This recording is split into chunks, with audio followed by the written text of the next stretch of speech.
আল্লাহ উকুন কেন সৃষ্টি করেছেন এবং মাথার উকুন দূর করার জন্য কোন দোয়া পড়লে তাড়াতাড়ি উকুন দূর হয়ে যায়। আমরা এই উকুন কেন আল্লাহ সৃষ্টি করেছেন এটা কিন্তু আমরা অনেকেই জানি না। এই উকুন আল্লাহ পাক রব্বুল আলামিন একটা আযাবের কারণে দিয়েছিলেন। যখন ফেরাউন আল্লাহর সাথে গাদ্দারি করেছিল এবং সে নিজেকে খোদা বলে দাবি করেছিল, সে নিজেকে সবচেয়ে বড় খোদা বলেছিল যে আনা রব্বুকুমুল আ'লা, I am the great lord, আমি সবচেয়ে বড় খোদা, আমার থেকে বড় খোদা আর কেউ নাই।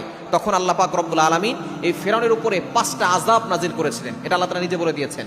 9 নম্বর পারার 5 নম্বর পৃষ্ঠার 5 নম্বর লাইন সূরা আরাফের 133 নম্বর আয়াতে রয়েছে, ফাআরসালনা আলাইহিমুত তুফানা ওয়াল জারাদা ওয়াল কুম্মালা ওয়াদ দাফাদিয়া ওয়াদ দাম আয়াতিন মুফাসসালাত।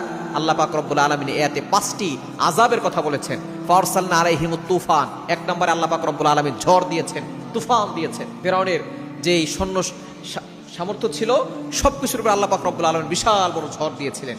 শেষ পর্যন্ত তারা মুসা আলাইহিস সালামের কাছে গিয়েছেন, মুসা আলাইহিস সালাম আবার আল্লাহর কাছে দোয়া করেছেন, তুফান বন্ধ হয়েছে। এরপরে দিয়েছেন অল জারাদা, পঙ্গপাল দিয়েছেন। এই পঙ্গপাল তাদের সব কিছু ফসল খেয়ে শেষ করে ফেলেছিল।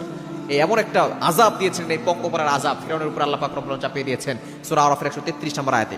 এরপরে পঙ্গপালের পরে আল্লাহ পাক রব্বুল আলামিন সবচেয়ে বড় যে আযাবটা দিয়েছিলেন সেটা হচ্ছে এই উকুনের আযাব। এই উকুন দিয়েছিলেন। উকুন যেইখানে যেই যাদের কাছে বসতো সেরকম আকার ধারণ করত, কালার ধারণ করত। ফসলের গাছের উপরে বসলে গাছের আকার ধারণ করত, যদি শরীরের উপরে বসতো শরীরের আকার ধারণ করত, যেই কাপড়ের উপরে বসতো সেই রং সে ধারণ করতে পারতো। এরকম উকুন আল্লাহ তাআলা পাঠিয়ে দিয়েছিলেন। এই উকুনের কারণে ফসল নষ্ট হয়ে গিয়েছিল।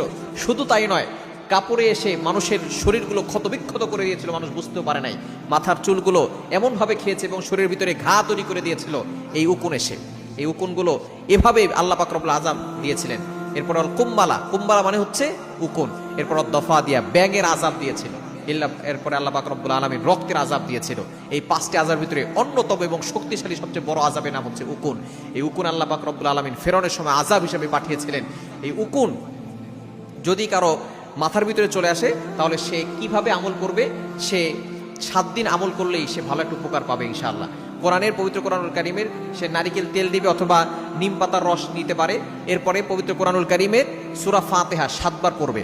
আর সূরাতুন নাজম, ওয়ান নাজমি ইযা হাওয়া মা দাল্লা সাহিবুকুম ওয়া মা গাওয়া, এই ছোট্ট 2টা আয়াত সে 7 বার করে পড়বে। আর সূরা ফাতিহা 7 বার পড়ে ওই তেলে ফু দিবে, নারিকেল তেলে ফু দিয়ে ওই নারিকেল তেল মাথায় ব্যবহার করবে। 7 দিন ব্যবহার করলে ইনশাআল্লাহ সে ভালো ফলাফল পাবে। উকুন একটাও থাকবে না, উকুনগুলো সব আস্তে আস্তে পড়ে যাবে। সুতরাং এই উকুন আল্লাহ পাক রব্বুল আলামিন আযাবের জন্য পাঠিয়েছিলেন। সেই উকুন কিন্তু এখন আমাদের মাথায় অনেকের আছে। এই উকুন দূর করার জন্য আপনি আমলটা করবেন। নারিকেল তেলে আপনি সূরা ফাতিহা 7 বার এবং সূরাতুন নাজম, ওয়ান নাজমি ইযা হাওয়া মা দাল্লা সাহিবুকুম ওয়া মা গাওয়া 7 বার করে ফু দিবেন। ওই তেলটা আপনি